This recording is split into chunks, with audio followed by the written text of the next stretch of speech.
Hello friends and enemies, welcome to or back to Happy for Now. It's me Isabel here with a rec video for you, and this is books with under 1,000 ratings on Goodreads that I love.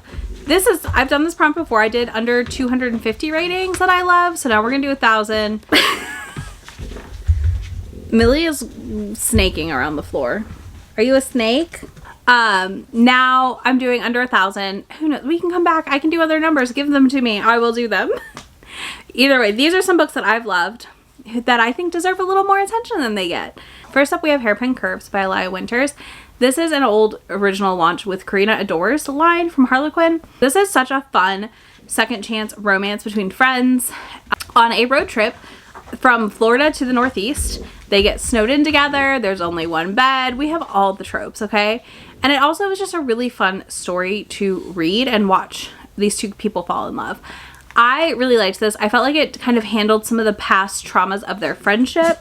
It also, in my opinion, did a really nice job with the road trip elements and giving us like some nice twists and turns in there with the road trip. I had so much fun reading this book, and when it first came out, I know I was screaming about it on the internet, and then I'm making this list and I was like, oh my goodness, how is it under 1,000? It deserves so much more. It deserves so much more love. It's just such a fun sapphic romance. And the fact that like Karina published like a whole batch of these, it makes me very happy, okay? It makes me very, very happy. And I just think it's one of those ones that like if you are looking for a sapphic book that's a little different and, you know, follows some friends on a road trip, it's a fun time. They're on a road trip to their friend's wedding also, by the way, which I think is a fun little like element of surprise to it. But yeah, they get like snowed in together at one point. Like it's just...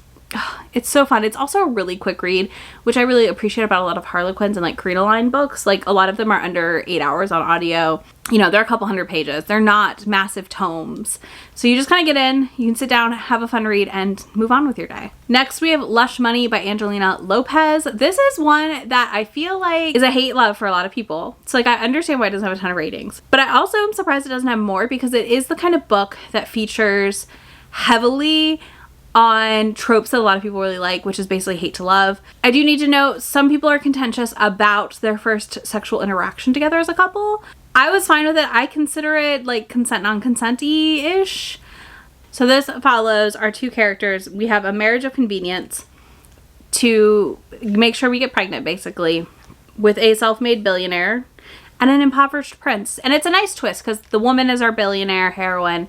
The prince's land, like home country, has like winery stuff there, and our heroine is a proprietress of like a winery and stuff. It is just like one of those things like that is really fun, and she's kind of the cold-hearted one versus the normal like flip we would get of this trope and this setup, which is I think what made me love this so much. It also, again, surprises me but doesn't surprise me on how many people have rated it on Goodreads.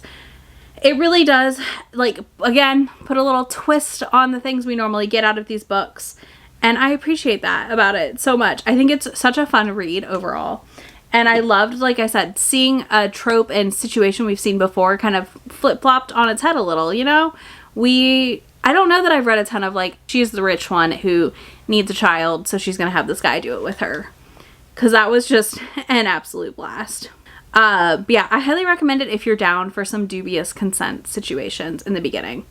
It's also pretty smutty, and that was also very fun. Like, there's a lot of boning in this book. Like, it is sex heavy, and you know, I love that sometimes. Next, I have He Who Haunts Me by Kenna Bell Ray. This is a thriller romance. This is a romantic suspense set in college. It follows a girl who ends up hooking up with this guy in a mask one night, and there's a masked killer on campus who keeps taking people down, and she kind of ends up involved in the investigation, as do a bunch of her friends. It is pretty fast-paced for what it is, but it's also not as fast-paced as it could be. But I did have a really good time with this overall. Our hero in this is in the friend group, like the masked hero, so that was a relief and is not the murderer. But it was really interesting to follow and like follow through the crime part, because you got some different POVs in this because of the romantic suspense elements. But I was just surprised that this doesn't have more ratings, because again, it's a book I see a lot, or I saw a lot of. But overall, I just had a blast reading it. I think it was a good mix of romantic suspense and romance and smutty times. I love a masked hero. That's always a fun time. So this was fun for me to read. I really enjoyed it. I need to read more from Kenna Bell Ray. and I do plan to at some point. And I will say we did get a sequel to He Who Haunts Me, but I have not read it yet. But for me, He Who Haunts Me just like surprised me. I don't think I've read a ton of romantic suspense set in college, and that was part of, I think, also the enjoyment I had here. It just kind of felt different than a lot of the other books I've read set in colleges. This is another one that I'm going to say I'm shocked was under 1,000 ratings on Goodreads, and that is If She Says Yes by Tasha L. Harrison. This is an older woman, younger man. One of my favorite trope pairings. Love, love, love an older woman, younger man. And this, for me, was such a nice surprise because our heroine is older, and it happens to be the guy's best friend's mom. They're all in town in Charleston for the weekend for this wedding that's happening. I think it's for bachelor, bachelorette, or the wedding itself. I'm not sure which. He is tasked with handling the groom's mother's every need. Every need. Every single need. That's right. They maybe have some really great hookups. It does end a little bit broadly, I will tell you that now.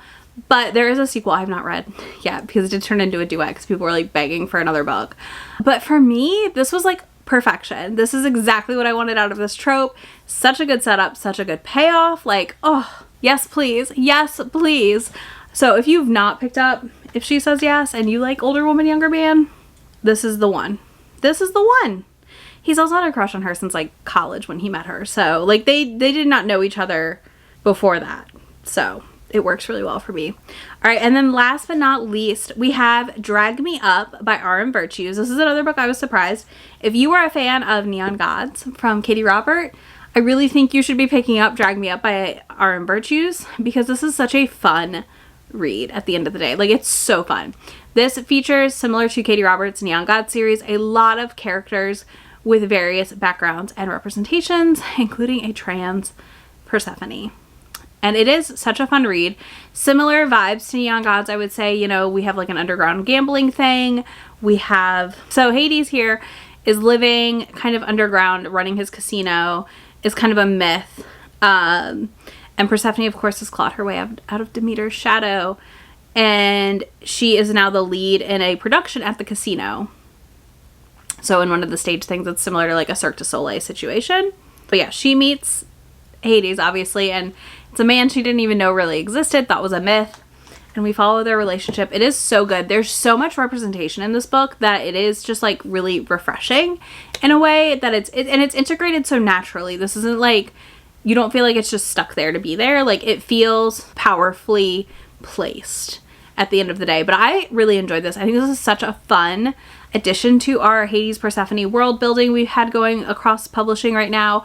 One of the ones I've definitely enjoyed more than a lot of the other ones that I have read, because there are some that I do not like. So yeah, I really enjoyed this. This one is up there with me for like a revisit. I definitely think when we get an audiobook of it and the rest of the series, I will be consuming all of them, because like that's how I consume Neon Gods as well. So I'm excited. We are supposed to get audiobooks at some point. So I'm excited to see that happen, and then, you know, revisit the first book and finish the series, hopefully. So those are all of the books I have for you today. Let me know if there's a specific number of ratings you want me to look for next time. If you don't want to do that, tell me your favorite. If you have one off the top of your head that is like under loved, you think. Obviously your emoji, if you don't want to do any of that, is going to be a fire.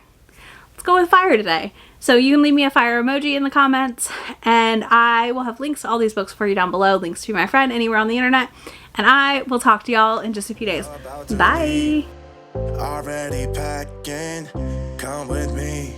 I'm not really asking. We'll get away to a place where we don't know. About to see the world in action, what we can be. Life with no distractions. We'll get away. This is